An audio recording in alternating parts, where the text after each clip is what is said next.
আসসালামু আলাইকুম। শিখে নিন আপনার ফ্রিজের রেগুলেটরের সঠিক ব্যবহার। এই যে 4 হলো মিডল পজিশন, এই মিডল পজিশনে সবসময় রাখতে হবে।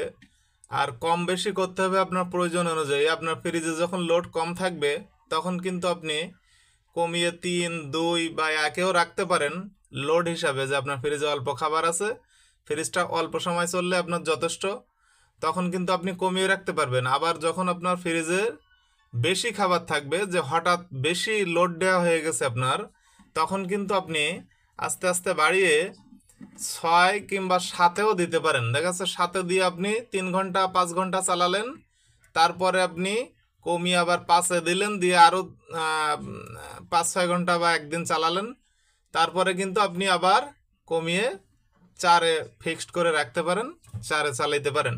কিন্তু এখানে কিছু সিজনালি ব্যাপার আছে, যেগুলো হলো গরমের সময়, গরমকালের সময় আপনি 5-6 ইউজ করবেন, 5 এবং 6, কারণ এই সময় বাইরের তাপমাত্রা বেশি থাকে।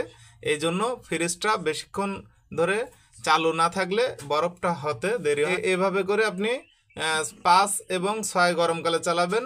শীতকালের জন্য আপনি 2 এবং 3 এর ভিতরে চালানোর চেষ্টা করবেন, আর বর্ষাকাল 4-এ চালাবেন।